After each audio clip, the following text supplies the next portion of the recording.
फडणवीस यांच्या मतदारसंघात येतात तर मला असं वाटते ठीक आहे, की ठीक आहे. बॅलेट पेपरवर सगळ्या निवडणुका झाल्या. बरं, आता तर बॅलेट थोडं पेपरचा प्रमाण मुद्दा तुम्ही काढला.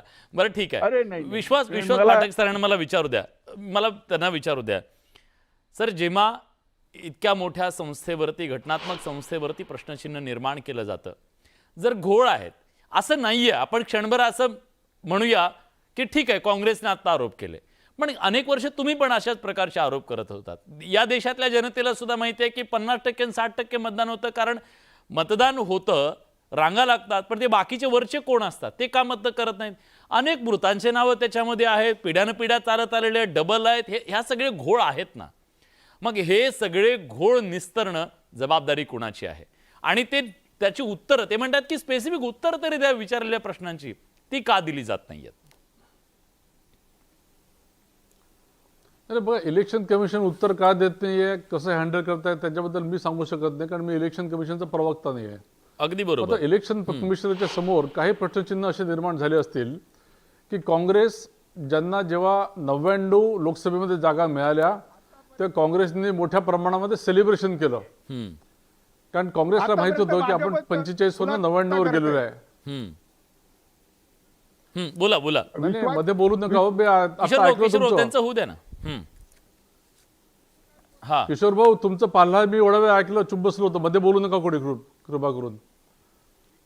बघा, 99 वेळानंतर सेलिब्रेशन होतं, यांना सगळं व्यवस्थित वाटत होतं. मला सांगा की मतदार याद्यांमध्ये जर घोळ झाला असेल आणि आम्ही जर 313 वरून 240 वर येत असू तर मग हा विरोधाभास नाही का? 1 वर्षानंतर यांना ओप्रती सुचते की मतदार याद्यांमध्ये घोळ झालेला आहे आणि कुठेतरी आपलं नुकसान झालेलं आहे. यांचा कोणत्याही कॉन्स्टिट्युशनल बॉडीजवर यांचा विश्वासच नाही. मग ते हायकोर्ट असो, सुप्रीम कोर्ट असो, इलेक्शन कमिशन असो, ईव्हीएम मशीन असो, यांचा तुम्ही जर ट्रॅक रेकॉर्ड बघितला तर यांना तेवढ्या सिरियसली इलेक्शन कमिशन असो की हायकोर्ट बघत असतं. डोकलामच्या बाबतीत किंवा गलवानच्या बाबतीमध्ये ज्या प्रकारे राहुल गांधी सारखे म्हणायचे की इतकी इतकी जमीन आपण गमावलेली आहे, शेवटी सुप्रीम कोर्टानं विचारावं लागलं की तुमच्या जो ऑथेंटिकेटेड माहिती आहे का? बोलत आहे म्हणजे आपले लष्कर प्रमुख काही म्हणतात आणि स्वतःहून आपलं काहीतरी बोलतात, त्यामुळे यांची विश्वासार्हता काय? ठीक आहे. यांची विश्वासार्हता काय हा प्रश्न आहे. बरं, इलेक्शन कमिशनने हा, किशोरजी तुम्ही जरा चुप बसा, आता थोडा चुप बसा, तुम्ही कोणत्या पक्षाचे मला माहित नाही, चुप बसा थोडा. तर की मुळामध्ये यांचा कोणत्याही संस्थांवर यांचा विश्वास नाही, त्यामुळे अशा प्रकारे ते करतात. आणि म्हणून त्या प्रकारे आणि त्या प्रमाणामध्ये इलेक्शन कमिशन देखील त्यांना सिरियसली घेत नाही. आता आम्ही देखील काही मुद्दे आणले की वायनाड असो, रायबरेली असो, तिथे देखील घोळ आहे. यांनी सुरुवात कशी केली की 2019च्या कंपेअरमध्ये 2024 मध्ये लोकसभेमध्ये वोटरची संख्या वाढली. तुम्ही पण म्हणताय घोळ आहे, ते पण म्हणतायत घोळ आहे. हा घोळ निस्तरला पाहिजे की नाही? हा घोळ निस्तरणं जबाबदारी जरूर निस्तरला पाहिजे. हा, जरूर निस्तरला पाहिजे, त्यात काही दुमतच नाही. फक्त जो कोणी घोळ रेस करतात आहे त्यांच्या बोलण्यामध्ये काही कन्सिस्टन्सी हवी. एक तर 1 वर्षानंतर यांना ओप्रती सुचते. 99 जागा मिळायला सेलिब्रेशन केलं, 240 जागांवर बीजेपी आली, सेलिब्रेशन केलं. बरं किशोर भाऊ, एक वर्षानंतर त्यांना दिसतं की बालाजी गाडी पाटलांनी विचारायचं काम नाही. मला विश्वासला हेच विचारायचं आहे की जर त्रुटी असतील आणि त्याच्यावर प्रश्न विचारले गेले तर तुम्ही सुद्धा त्रुट्या काढत आहात. तुम्ही म्हणताय की वायनाडमध्येही चूक आहे आणि त्या अखिलेश यादव मध्ये चूक आहे, सगळ्याही चूक आहे, तर तुम्ही कबूल का करत नाही? वरून तुम्ही म्हटलं की मी काही निवडणूक आयोगाचा प्रवक्ता नाही, तर देवेंद्र फडणवीस, अनुराग ठाकूर हे काय प्रवक्ते आहे का? विश्वास हा प्रश्न आहे निवडणूक प्रक्रियेचा, ज्याच्यामुळे सरकार निवडून येते. आणि महाराष्ट्राचं सरकार हे फर्जी असेल, कारण निवडणुकीच्या दिवशी रिझल्ट लागल्यानंतर अनेक तुमचे आमदार म्हणत होते की आमचं जमल असं वाटत नव्हतं, पण जमलं.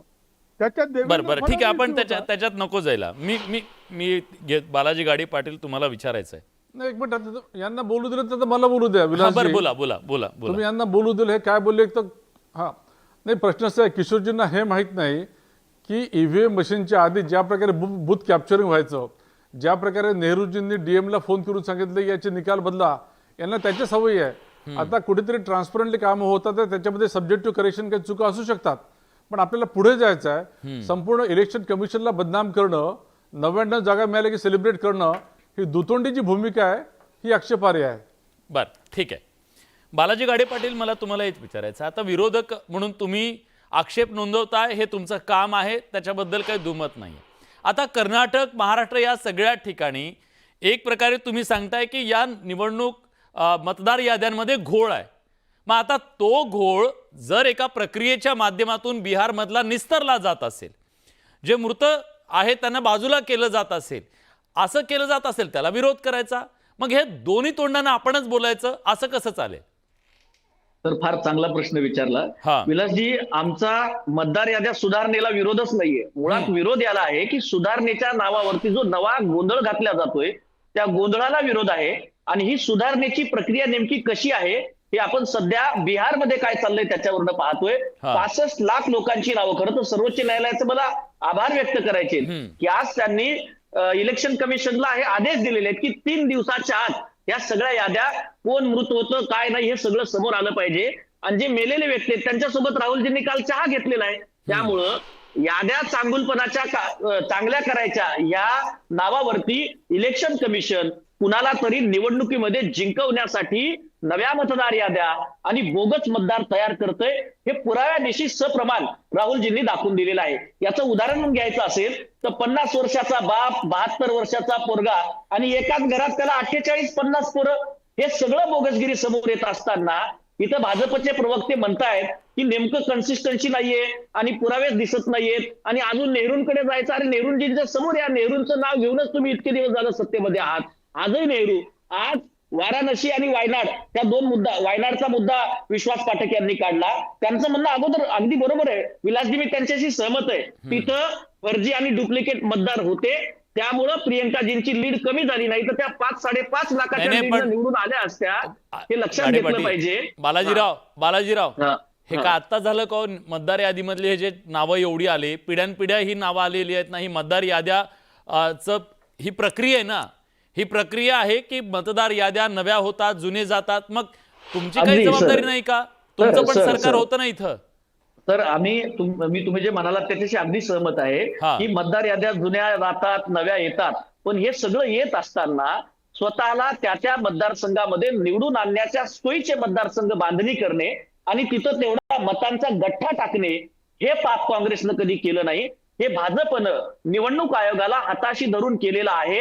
आणि त्यामुळं भाजपचे प्रवक्ते, निवडणूक आयोगाचे प्रवक्ते जरी नसतील तरी हा जो आरोप त्यांच्यावरती होतोय मतदार बोगस आहे, तर बसलेलं सरकार सुद्धा बोगस आहे.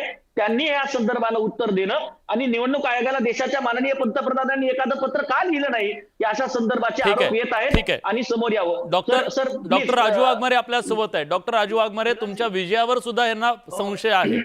ते म्हणतात बोगस मतदार आहेत, तर हे सरकार सुद्धा किमान निवडून आलेले लोक सुद्धा बोगस आहेत.